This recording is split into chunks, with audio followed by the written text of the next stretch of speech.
All right. Thank you to everyone for tuning in, no matter where you're watching or when you're watching this. My name is Ian. I'm a network development manager with Diaceutics, and I'm going to be the moderator for this roundtable discussing the FDA's LDT ruling. Here at Diaceutics, we specialize in precision medicine, and we know the importance that labs play to making sure patients can get the right treatment at the right time with the right tests. And as a way to serve and give back to the labs, we wanted to provide this forum where the audience can ask questions to our experts about one of the most, if not the most pressing issue facing the lab community today in terms of this final ruling. Um, so we're joined by three experts, and at any point, if you have questions, there is a ask a question box below near the bottom of your screen, and feel free to type stuff in there, any questions you have. Before we get to introducing our experts, I did want to let everyone know we have an opportunity to participate in a paid survey regarding labs and how your lab is going about navigating this FDA LDT ruling. Spots are limited. I want to make that clear, but if you're interested, at the bottom right corner of your screen, there should be a link that will take you to giving you more details about the survey, if that's something that you're interested in checking out. So definitely feel free to check that out after the roundtable. So with that, let's introduce our experts, and then we will get going. For those of you that might think Dr. Klein changed his name and looks a lot different, you're wrong. It's not Dr. Klein, Dr. Konnick. Dr. Klein was unable to make it, but Dr. Eric Konnick has very graciously stepped in to fill this role. We're really excited to have him here. So we'll start. Michelle Campbell is a senior developer in the Translational Research, Innovation, and Test Development Office in the Department of Lab Medicine and Pathology at Mayo Clinic, where she's also an assistant professor of lab medicine and pathology for the Mayo Clinic College of Medicine and Science. Additionally, she's an adjunct faculty in the Division of Clinical Lab Science at UNC Chapel Hill, and she has experience in developing LDTs and volunteers with ASCP and CLSI, where she focuses on public policy and the guidelines surrounding an establishment of analytical and clinical performance for IVDs. Dr. Eric Konnick is a board certified pathologist at the Seattle Cancer Care Alliance and University of Washington Medical Center. He's an assistant professor of lab medicine and pathology at UW and the associate director of UW Medicine's Genetics and Solid Tumor Lab, where he's responsible for the design, implementation, and clinical evaluation of advanced lab methods to help patients with a wide variety of diseases. Our last speaker, Dr. Sam Caughron, is a board-certified molecular pathologist, and he is the chair of pathology at Advent Health. And he also joined Maud Pathology in 2009 and was selected by the board to serve as president and CEO in 2014. Since he's been president and CEO, Maud has more than doubled in size and expanded to serve clients throughout the US. And in his role, he sets the vision for the company and lays the groundwork for new client partnerships. Last note, I promise before we get started, you'll see that there is a disclaimer on your screen that the views expressed by panelists are their own and do not necessarily represent the views or opinions of their employers or professional organizations and societies in which they are involved. All right, now that we got that out of the way, thank you all for joining us. Appreciate you being here. Thanks, So we'll direct the first question to Dr. Konnick. What's the current status of the FDA LDT ruling in terms of the lawsuit, everything going on? Can you give some insight there? Yeah, so there are a couple of lawsuits against the FDA's final rule. They were filed last June and August by ACLA and the Association for Molecular Pathology, respectively. A bunch of arguments were made via documents that finished up in right around Christmas of last year. And right now we're waiting for a hearing in the state of Texas, and that's been scheduled for February 18th. So that'll be oral arguments, and so the plaintiffs will go and argue the case in front of the judge. The Department of Justice will fill in for the FDA and make their arguments as well. And at that point, the judge will take into consideration all the documents that have been submitted, as well as the oral arguments, and make a decision, at least an initial decision, on the FDA's rule. All right, thank you for that. So now that we have a little bit of background where things stand, I'm going to direct the first question to Dr. Caughron. So Dr. Caughron, as we mentioned, you are both at Maud Pathology and at Advent Health. So how are you approaching the final rule at both places? Similarities, differences, et cetera? Yeah, thanks, Ian. And I'm going to have to get a little vulnerable here. So the fact is there is a lot of uncertainty for us and our team, my team, in terms of both what the rule actually means in terms of there's just a lot of gray area.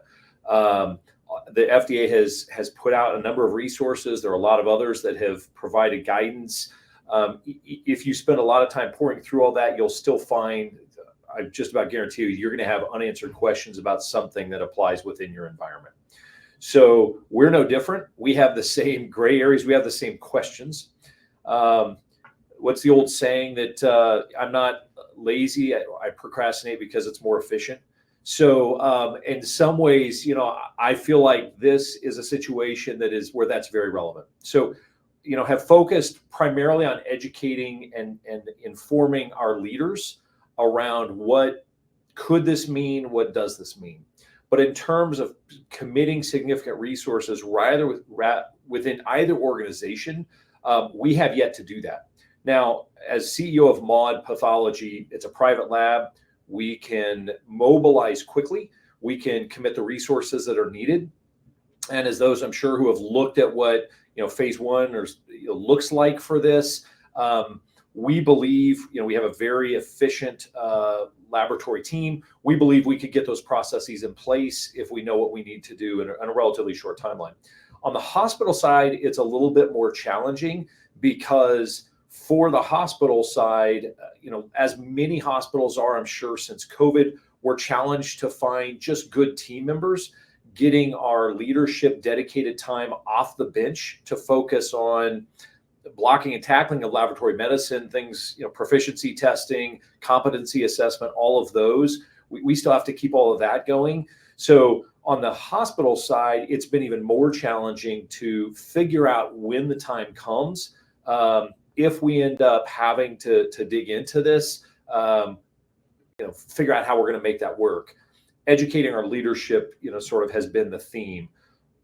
I guess we are very much aware this could go multiple directions, and so trying to kind of have a timeline that anticipates that, but not waste resources. No, totally makes sense. Thank you. And Michelle, kind of going off on that, we talked about there's the two different perspectives that Dr. Caughron has with Maud and Advent Health. In your role as test development, how do you view the final rule impacting test development at large academic medical centers compared to the smaller local hospital labs? Whether it's in the first 1 to 2 years or the next 1 to 2 years or beyond that. Yeah, absolutely. So when it comes down to the essence of it, I really think it has to do with resources. So there's of course going to be exceptions to these general statements I'm making, but I feel like staff-wise and other resources are generally more abundant in some of these larger groups. So we're seeing reference labs, we're seeing large academic medical centers, oftentimes being better resourced and better positioned to start doing some of this proactive planning compared to some of the smaller groups. And again, there's of course exceptions to this, but those are the trends that I've been seeing. And in line with that, then we're kind of seeing a little bit of an impact in terms of the effect on innovation and test development, more so in some of those smaller groups who have had to pump the brakes a little bit more or be planned to be a little bit more reactive, kind of building on what Dr. Caughron just said. So some big trends that I'm seeing happen already or being considered when we think about those smaller labs is a shift to a lot more send outs, maintaining a lot fewer LDTs in-house or planning to develop a lot fewer LDTs if there's a reference lab option, just to eliminate some of that risk and eliminate some of those the use of those resources that they need. But there are a few things that are commonalities across the board in terms of whether you're a huge academic medical center or you're a very, very small local hospital laboratory. And those are things like information, as was just shared. No matter what, it's going to be key across the board for you to inform up and inform down. That helps mitigate a lot of the panic that comes with this ambiguity. I'm seeing across the board, no matter the size, a lot of collaboration, which is great. So you're seeing members of leadership collaborating with people at the bench level, collaborating if they happen to have regulatory experts at their institution. And then lastly, we're seeing a shift, which I think all of us in the world of laboratory medicine and pathology are pretty good at, but a shift to being more and more comfortable operating in a space of ambiguity. Because as was just mentioned, it's a sea of gray. And Yes. if I could jump in there, one of the things is you read through the a lot of material out there, this concept of enforcement discretion. I suspect the FDA knows just the magnitude of the task they've taken on, as well as the nuances to it.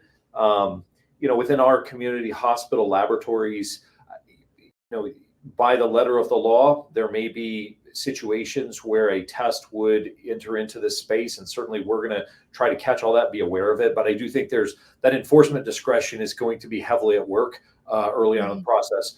You can't rely on that, but I think being aware, if I'm in a lab that's trying to offer a test that's going to be, marketed nationally with a new, claiming to discover some new benefit, that's going to get a lot more focus than if I'm using a cytometer in my lab off the label on a different fluid than is got FDA approval for. So, I think that's there's a real difference to be aware of there. And of course, some of that's anticipated by the way the FDA's rolled this out, but that enforcement discretion, I suspect, will be a big part of it.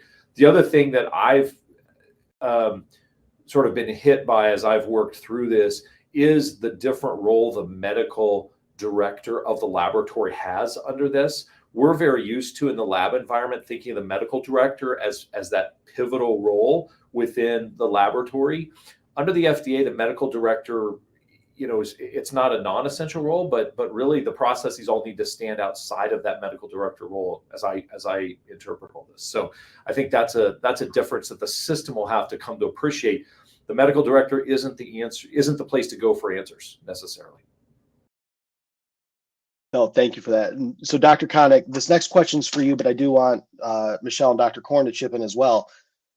Michelle mentioned having, the knowledge, understanding kind of what's going on to be able to communicate both up and down.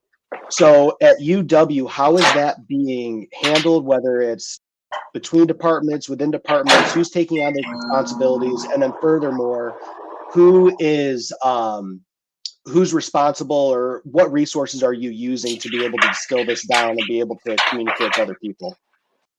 Yeah, so in our setting, we have a relatively large department of pathology and lab medicine. So on the order of 150 faculty and 2,000 employees spread across multiple hospitals all over the city. Just to add to it, we also cover about 20% of the landmass of the United States in terms of our patient population catchment. So we have patients that come in from Montana and Alaska every single day, and their samples as well, because they eventually go back home and they need that testing. So we have a pretty sophisticated operation. So the way we've approached this is just from the very beginning, just being completely open and transparent. We have the benefit of being an academic institution. So this is through lots of different communication channels, talks and things like that at the local and national levels, and then just talking frequently with our various people within the department. In terms of how we're approaching this, so unfortunately we aren't as nimble as you can be at mod pathology. So because of all the infrastructure we have to deal with, and then we're a state institution on top of it, so that adds an additional layer. So we've been planning around the phase 1 implementation for basically since May of last year. And the way we've approached this is establishing a leadership group in terms of on the medical side, as well as, our regulatory and then informatics, because we have to develop a additional system for reporting things to the FDA and tracking. We have a system within the hospital to track adverse events and concerns, but it really is hospital centric. It doesn't have that additional layer of investigation and reporting that the FDA, is going to require in phase 1 starting in May of this year. So the way we've looked at it is we have a group of about 12 people who have gotten together to kind of plan things out, decide whether we're going to build something, whether we're going to buy it. Ultimately decide there's a couple of different options out there that commercially, will fit the bill. And so the plan is to work to integrate that into the system. And as of right now, because of this ambiguity, the plan is to go live in late April of this year. So we have a little bit of a period where we can have that reporting mechanism in place. So as we're transitioning to that, then it's going to be another layer of education. One of the key things about the final rule and the way the FDA approaches medical devices is that anybody at any time has to be able to intake a complaint related to a test. And so those people who've interacted with vendors and different companies over the years, it's really interesting if you're talking with somebody that's very collegial, and then you say, oh yeah, and I have a complaint about your test X. Like really there's a switch that flips because they have to go through a very rigorous and standardized way of collecting data so that they can go through that system. So that part of it's going to be challenging. But so that's where we're at right now. But we're monitoring things to see, is there going to be a change? But at this point, we've invested resources and we're going to continue along that path.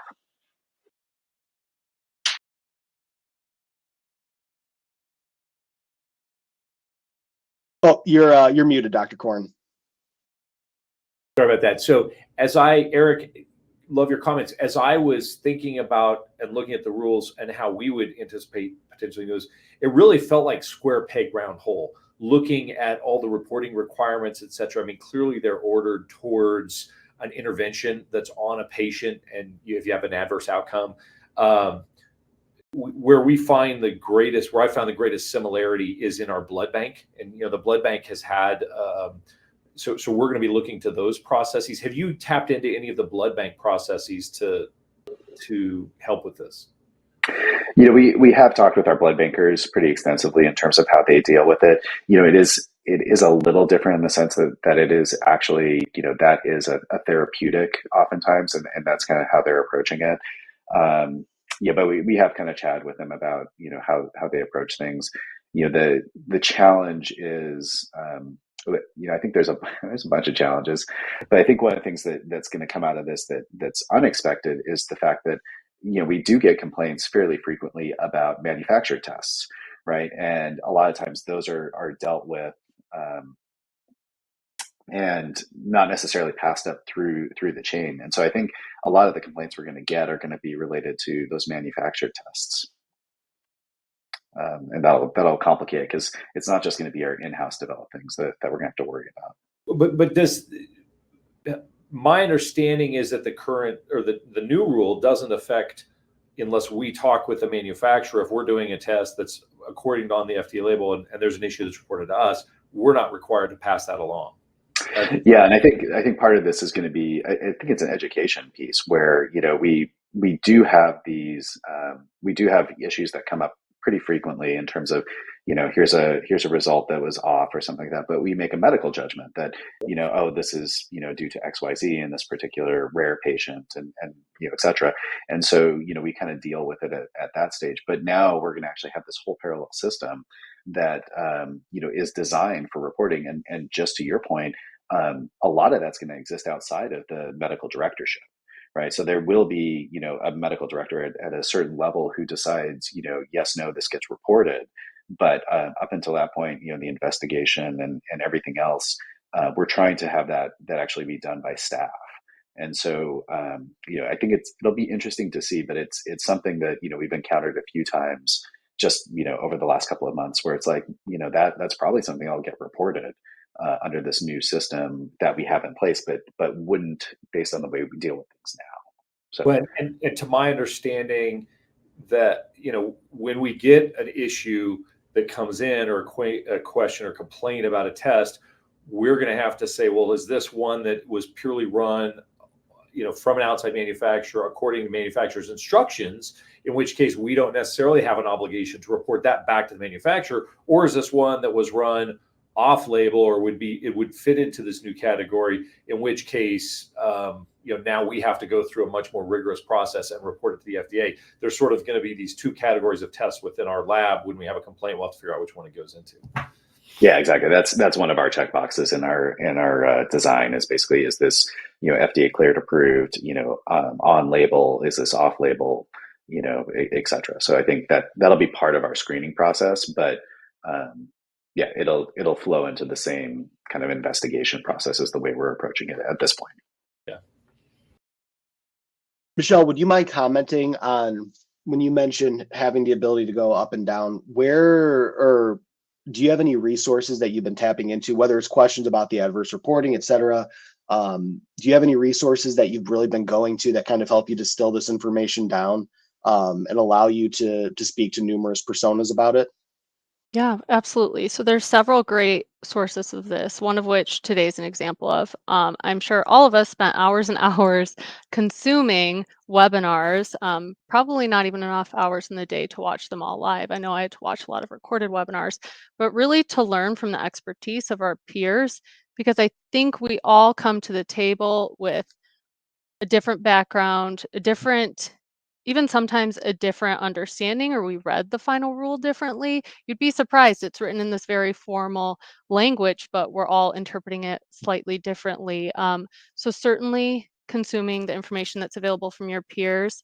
The first place I turn people to is the FDA's Small Entity Compliance Guide, because it is about 20 pages compared to the final rule, which is, of course, about tenfold that more. But that's essentially a Cliff Notes version of the final rule, and I find it a lot less intimidating for not only our peers, but when you're communicating again up and down, to summarize what's going to be expected of us across the board over the next several years. I also saw posted, I believe it was the middle of this month. I know it was after the holidays. It was a Congressional Research Service publication that very nicely, I believe it was 3 pages, and it kind of summarized the whole saga of where we've been and where we're at today in terms of oversight of LDTs and regulation of LDTs. So all of that's to say there's a lot of great resources where people have tried to either distill or translate this into plain language, as well as, again, just encouraging folks to learn from their peers who are communicating and sharing their knowledge. I think to put a positive spin on a situation that can be a little bit stressful is we're all in this boat together. And so I've seen some really wonderful examples, again, of collaboration and information sharing across peers across the board. And that's going to be a tremendous source of value.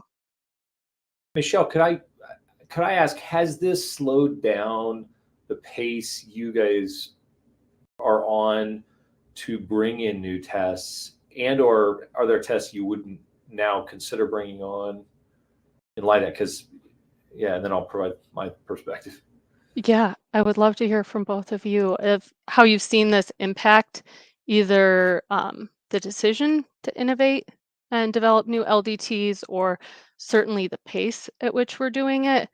I can speak from a general standpoint, and I've certainly seen a lot of groups pump the brakes on test development. We didn't know, of course, when the final rule was going to be published. Otherwise, I'm sure there would have been a mad dash to get a bunch of your LDTs that were in the queue live before May of last year. But where I've really seen the impact, besides, of course, an obvious kind of decreased pace of test development, is modifications to tests. So I don't know if everyone, or I'm certain that everyone in the healthcare system perhaps doesn't understand or appreciate quite how often we're making small tweaks to tests that either knock them out of that enforcement discretion category, potentially, as you were describing, or make them off-label use or what have you. And that's where I've really seen an impact across the board, and discussing with my peers inside and outside of our institutions is, unfortunately, in some cases, more hesitancy to make changes to tests that may be of benefit to the analytical or clinical performance of those tests. On the flip side, of course, there's examples of it slowing people down, because we certainly don't want people to be tweaking tests unnecessarily. So it's a balance, but I'd love to hear what you're both seeing at your institutions. Yeah, I'll say. Do you want to go first, Sam? Yeah, sure. I'll say at Mod, a couple of comments. One, we were doing a number of what are not FDA approved or cleared tests for molecular testing, fully validated under CLIA, et cetera. But we were looking to update those and put all that on hold and pause, waiting to see where this would go. So it's definitely impacted our decision making about what we're going to offer to our community. And I guess not sure exactly when that certainty will come, but maybe February 19th we'll have something more. On the hospital side, one of the things that, following up on your comments, Michelle, that I've also wondered about is those times when I, as a medical director, have to take a test. It's being run for a sample. It's brought to me. Hey, what do you want to do with this? It's a fluid. Can we run it for herpes? Those types of situations where we'll say, go ahead and do it. And then, we'll put a comment on the result, that type of thing. Exactly how those medical decision-making, which we make as pathologists in the laboratory, how that fits in the system, because I think the FDA has made clear they don't see this as stepping on the practice of medicine. And of course, we all know they're statutorily excluded from regulating the practice of medicine. Yet it's really hard in the implementation of this not to feel like that's directly in conflict with how I practice on a daily basis. So. Yeah, it's a really good point, Sam. I think one of the things we struggle with is, within the rule, it basically says that, the FDA can't regulate somebody essentially ordering a test that's off label. But as a laboratory director, we have to validate the test, right? And so, are we allowed to run a sample off label that we haven't validated? And maybe we do it occasionally, in one-offs and very, with medical judgment, things like that. But, it could put us in a position where, clinicians are ordering tests on something that isn't validated, and, we have to make the choice of accepting it or rejecting it, right? So it'll put a barrier there. And kind of back to, if I could, just to put an exclamation mark on that, in some of those, it's critical. I'm in a hospital where this may be a critical patient in the ICU, and that's the medical judgment. Okay, how much do I trust the result we're going to get, and the medical decision making that can be made from that? That is what we practice as clinical pathologists. So these aren't esoteric tests where it's, these can be very real-time, important medical decision making moments. Those are the ones I'm worried about. Anyway, yeah, I mean, and I suspect Mayo's in the same boat that we are at UW, where it is a daily consult where, hey, we have this weird thing that we've never seen before. We want to do X, Y, Z. What do you think, right? And so it's going to be a challenge how to navigate that with the regulations. Going back to the discussion about innovation, I think the way to think about it is a couple of different ways. So kind of like those really big practice changing paradigm shifts in testing. We have a couple of really interesting things we've been working on for many, many years that we're kind of at the cusp of, developing into a test and bringing live via the CLIA process. Those are mostly on hold. So things that really could benefit patients in a huge way, those are delayed at least, months to years at this point. Because, as an academic institution and our mission, we don't really have the regulatory bandwidth to do what the FDA would require for a medical device. In terms of things that are, modifications, oftentimes the modifications are going to improve a test, and those are being, looked at very, very carefully in terms of, do we think this is going to, allow us to continue to stay within that enforcement discretion category? So there's at least a delay, in terms of doing things that we would have normally done, very routinely. And the thing that's been really dramatic is kind of like the basic bread and butter stuff, right? So if we look at anatomic pathology, most of our immunohistochemistry is, LDTs. You're taking an antibody, you're validating it, and then you're bringing it online for a very distinct clinical purpose. And, that's, we put a lot of that on pause because, rather than saying, this is potentially medically useful, in a very small patient population, this can help with our diagnostic ability, we have to look at and say, is this something that, we want to put those resources into, and then have to make a decision in a couple of years of whether or not to try to take this through the FDA, hope it has an exemption, or, just abandon it.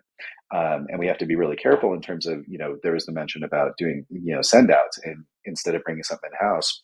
And so in the area where I work in, which is cancer diagnostics and biomarkers, the thing that really impacts the care of our patients is whatever we have to do a send out, I can almost guarantee there's not enough tissue to do every test that's wanted because every separate lab wants their minimum amount.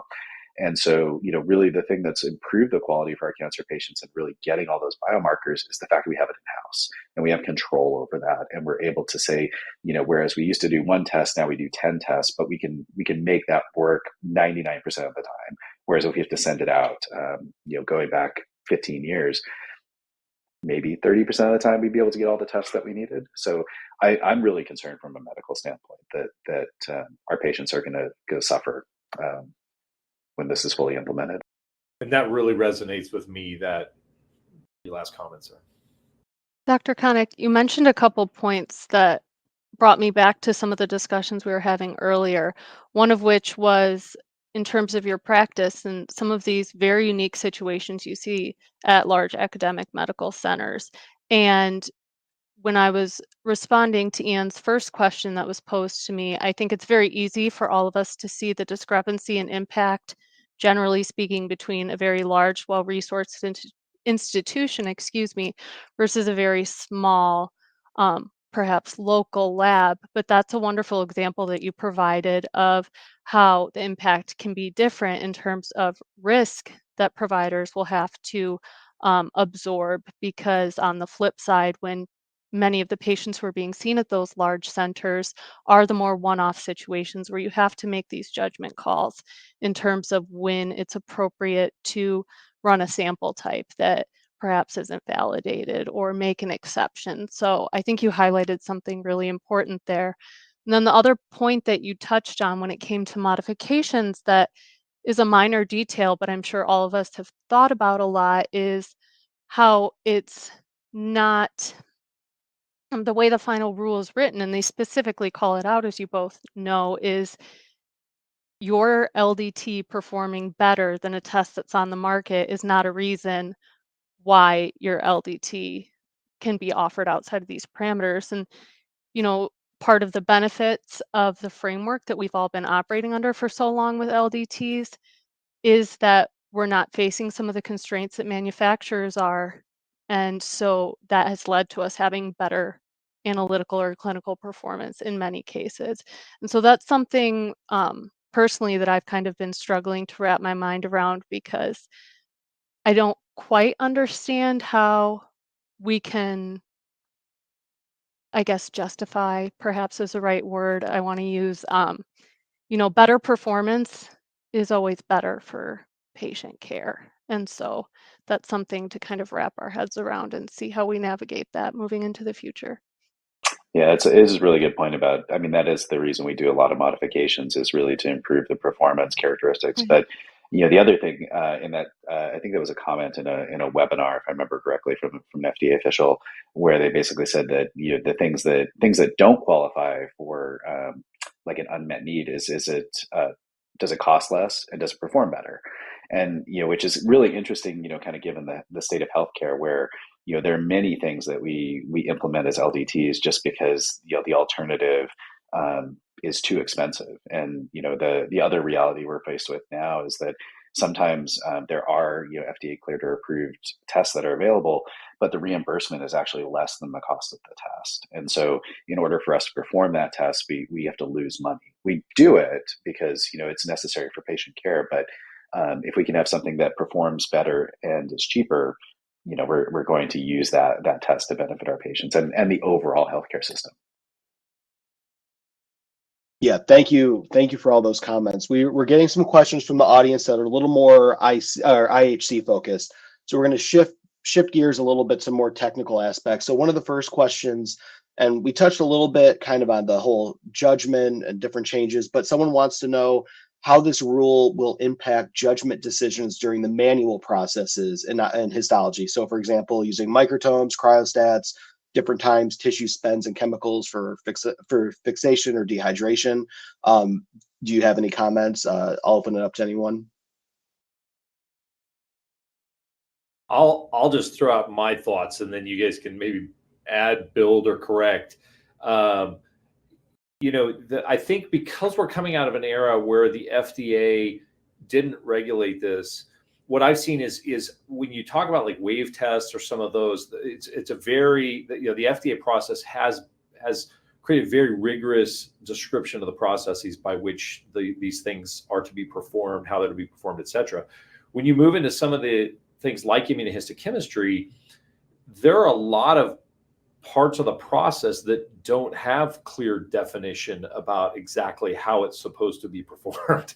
And so, the system works because as physicians, as pathologists, when we look through the microscope, we know we need to run controls. CLIA has had the framework in place to ensure that we make, we're seeing what we expect to see, and we're getting the results we expect to get.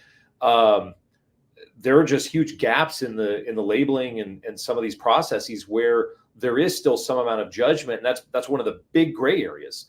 How do I know if what I'm doing is going to be found to not be compliant? I think it's I guess we'll wait and see what guidance comes out or how it sorts out. That's kind of where I'm at. Yeah, I mean, I think one thing to kind of look at is, we do have some examples of, biomarker tests that utilize IHC, for example, right? So we have, HER2 IHC that's been, available for decades now, and there's very strict requirements around, formalin fixation time, because we know that makes a difference.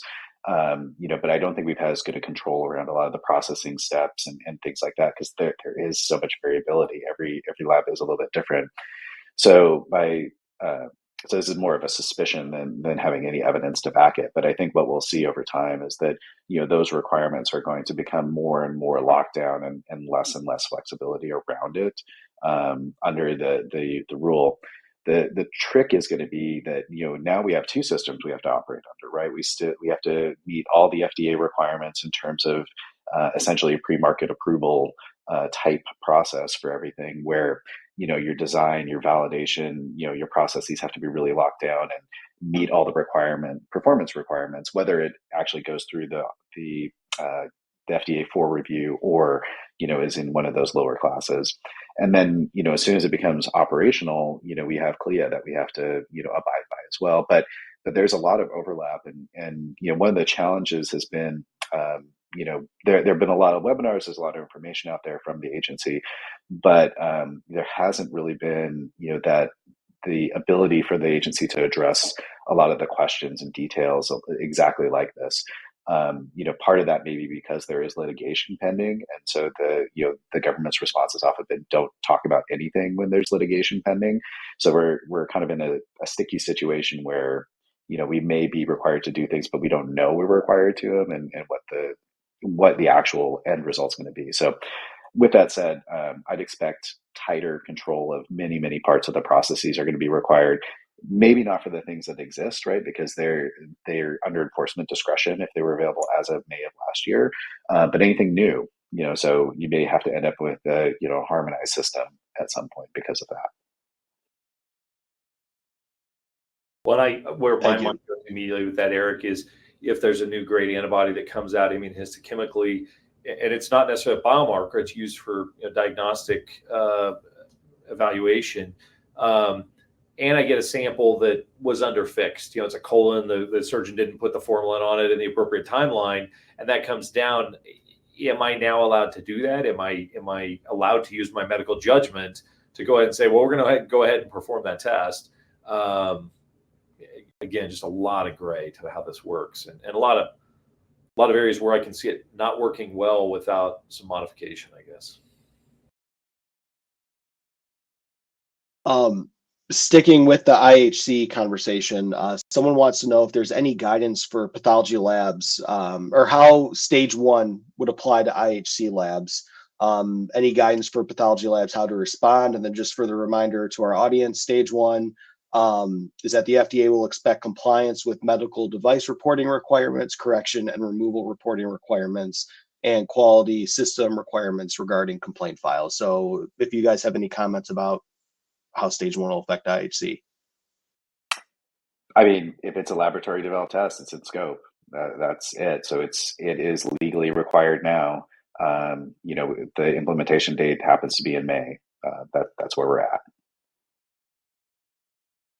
I think with being pragmatic, when you look at IHC, there really, in my mind, are two categories. You've got your biomarkers, your predictive biomarkers, companion diagnostics, and then you have the sort of diagnostic IHC.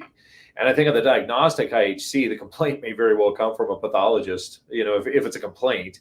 And so I think, again, we feel fairly comfortable for that category that we can have a process to put in place to have some ability to evaluate this, and sort out what needs to be further reported to the FDA, with some ability of being nimble around that.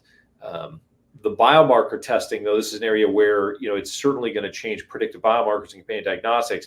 It's certainly going to raise our threshold of concern about those, and before we bring any of those on, we're going to have to really make sure we feel comfortable with that process. Yeah, I think that's a really good point, Sam. I think the thing to think about though is that, regardless of where there's a complaint, right? Like I think about, we get it all the time where, outside lab said this was patchy staining for, X marker, and you're saying it's, absent or, strong or whatever, and so having to, we're going to have to enter that into the system if we get, if it is in the form of a complaint, and do the investigation, do everything else. At the end of the day, we may come up and say, this is tissue heterogeneity, this is different, whatever. It doesn't rise to the level of reporting, but we still have to record it. We still have to enter it to the system. So that's kind of how I was looking at it, is that, we have to be able to, and anyone anywhere has to be able to walk into the process, including, if I'm not mistaken, you have to have a way for the public to basically file a complaint, rather than going through any, one particular person or process. Yeah, it's daunting. With these conversations about the filing, et cetera, someone wants to know if an IHC lab has a grandfathered LDT for predictive IHC biomarker. Do you think they'll be pushed to get FDA cleared companion diagnostic tests? I mean, pushed by whom? I think the FDA rule is what it is. I don't know that the FDA is going to be coming in and pushing that. Now, there are myriad other issues that I can think of, but I'm not sure who would be pushing. Yeah, I think it's going to come down to, again, we're operating in a vacuum to some degree, like how this is actually going to work, what the attention is going to be, and what the tolerance is going to be for modifications and things like that. But you have to, so anything that existed, that is technically under enforcement discretion. It's not grandfathered. Grandfathering as a term generally implies that that's going to be maintained in that state in perpetuity, whereas enforcement discretion, which is how this is actually described, can actually be changed. And so, if the director of HHS or their designee decides that, we had all these things that were under enforcement discretion, but now you have to submit, that is what it is. So, that it's also a very tenuous position for labs to be in and rely on just that. We anticipate it's going to stay in place, but it is variable.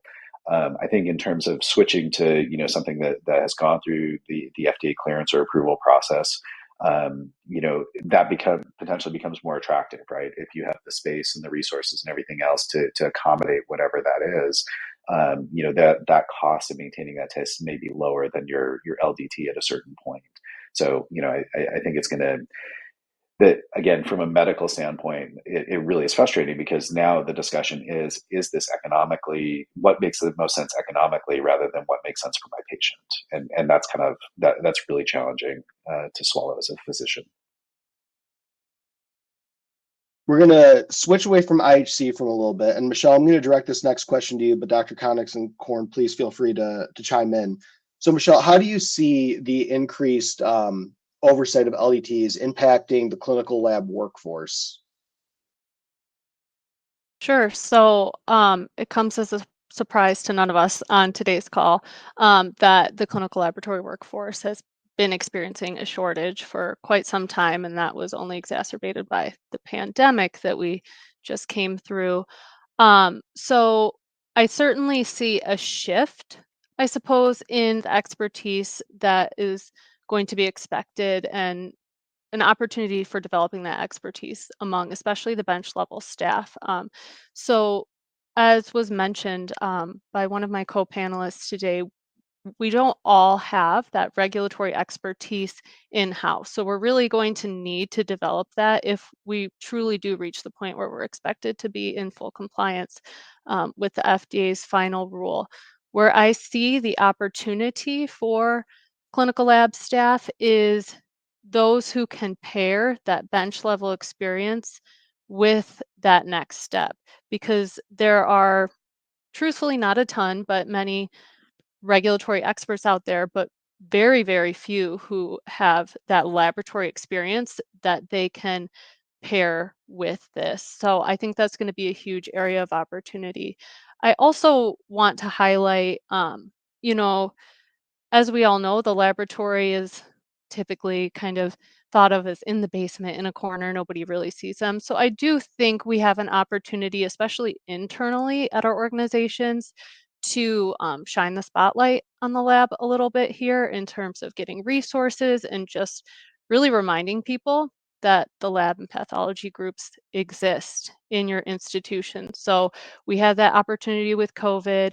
We had that opportunity to raise awareness internally and externally. And I think we have it again right now and into the future as this plays out.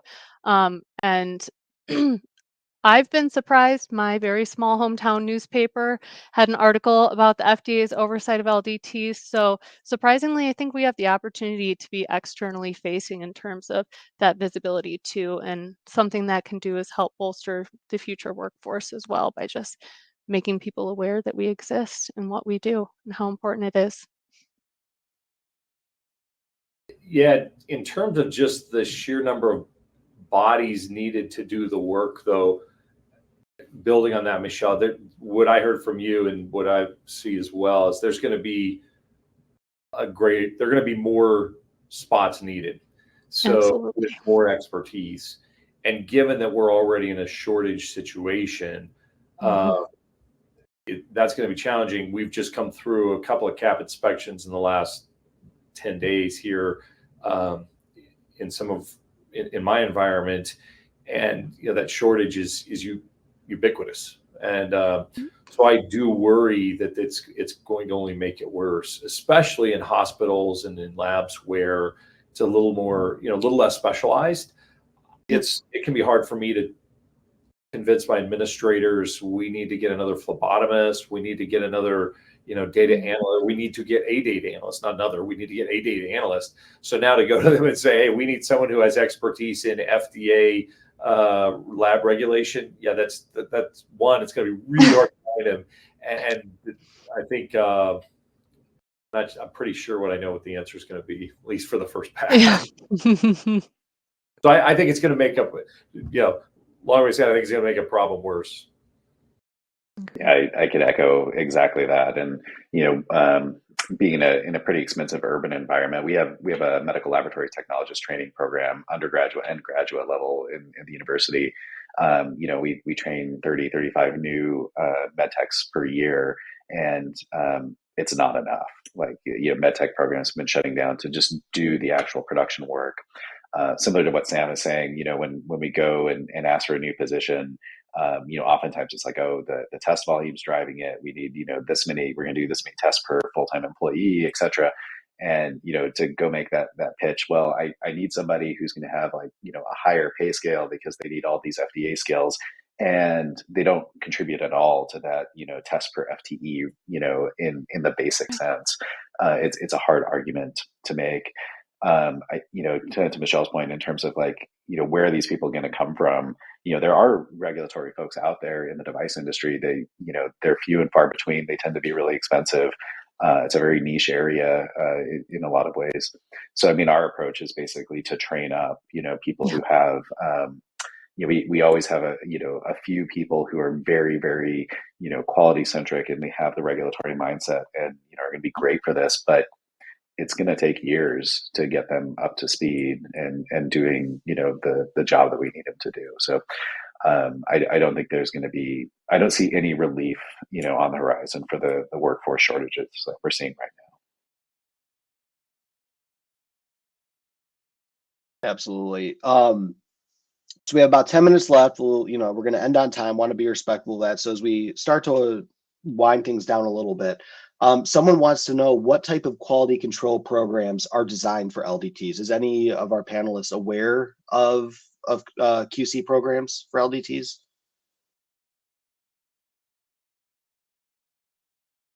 Well, I mean, I would argue that, the way CLIA is set up, we already have, extensive quality control programs set up, for day-to-day operations. I think the hard part is going to be, the additional, especially the quality system requirements that or QSRs that we have coming up in future phases, which have things like design controls. So how did you design your assay? What's the documentation behind it? Why did you make the decisions you made? Purchasing controls and things like that. That I think we do to some degree, but maybe not the level of documentation. And then in terms of when, problems are identified and corrected, just that whole documentation cycle.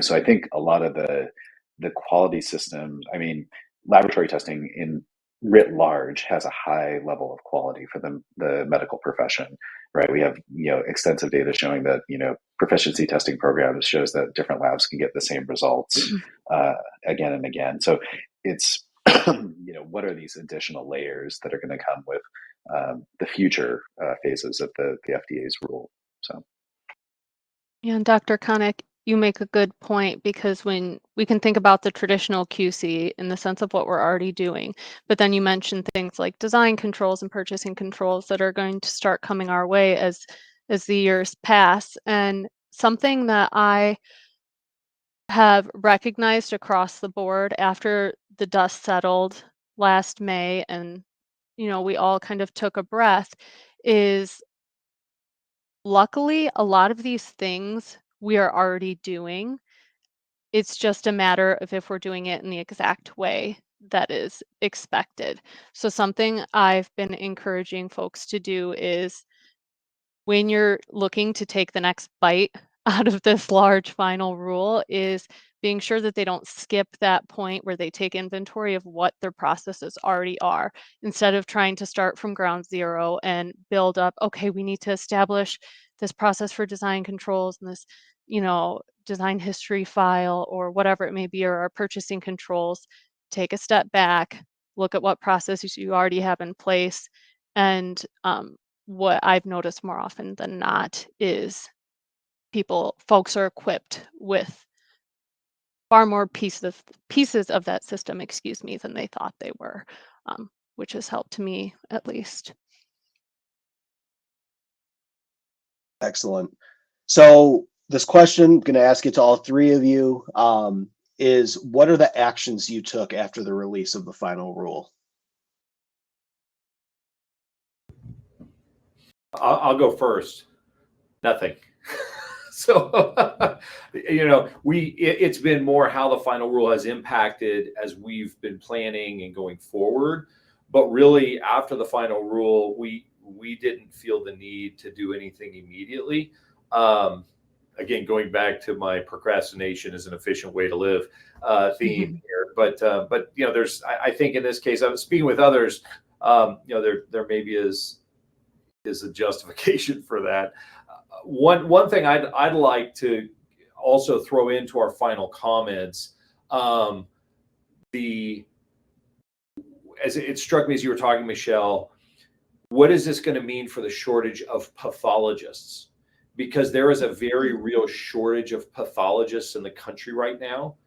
And I think if I'm a physician looking at my career choices, how much, a lot of what we do as pathologists is work on the laboratory side of patient care and take the tests and make sure they're being appropriately utilized for the patients in a lot of ways.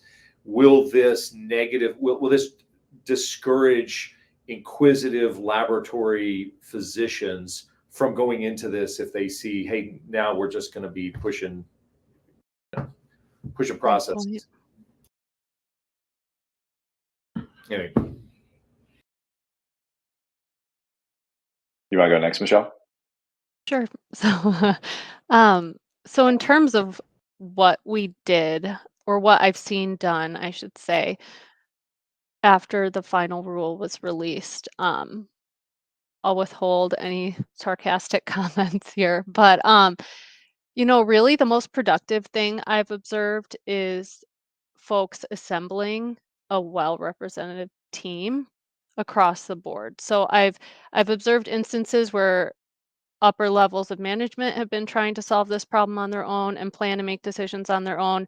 I've seen instances where the lab's trying to do it in a bubble, and I've seen everything in between. And where I've seen the most effective collaboration or most effective preparation is when it's a very collaborative, cross disciplinary somewhat environment. And truthfully, speaking to the MD part of this, where I've seen the most effective decisions being made in terms of their potential to impact patient care when it comes to continuing to develop LDTs, what LDTs are we going to keep offering? Are we going to slow down LDT development as we approach complying with this final rule, is really looping in your clinicians that are patient facing as well, because it's easy to just look at metrics on paper where it's, oh, our test volume for this LDT is very low. And if you would have looped in your colleagues who are on the patient facing side, you would recognize that maybe that's not the one to cut, even though when you're looking at black and white writing, it sounds like it. So really that's what I've observed being done first, and the most productive thing I've been seeing in the group. Yeah, I think the way we approached it was basically, first took a deep breath and, okay, at least this is the final rule. This is what we're going to have to abide by. And then kind of dove into, what are the implications and what is it that we need to do to maintain compliance? And so we pretty much said, okay, here's phase one, here's what's going to be required. Here's how we're going to meet those requirements, or at least evaluate how we're going to meet it. And now we're starting to look towards phase two in terms of device labeling and how that's going to fit with what we have. We've also looked very seriously in terms of like what tests we're bringing on and how this fits into this structure. What are the risks? What are the decisions that we have to make? And at the end of the day, what we need to do is, as the big academic center in our state, we have to provide for all patients and we have to take care of them. That's our mission, to improve the health of the public. And so that's our job. And so we have to, whatever the requirements are, we have to do it. So we're just kind of taking it, step by step. Here are the things we do for stage one. We'll see how, the different things fall out with the lawsuits, with the new administration, et cetera. And, we'll address them as they come. And yeah, we'll keep providing the best care we can for our community. Well, thank you. Yeah, thank you all for taking the time to speak with us today. Michelle, I know previously you mentioned a distilled document that you'd used. If you wouldn't mind sharing that with us, and we can even provide it if it's possible to the greater audience that looked about the final rule. I know you said you have a cheat sheet. But other than that, thank you for participating. Thank you for everyone for tuning in. Once again, please feel free to check out the link to that survey. Once again, spots are limited. And for more events like this, please stay in touch with Diaceutics. And other than that, we hope everyone has a great day. Thanks, Ian. Take care, all. Thank you. Thank you.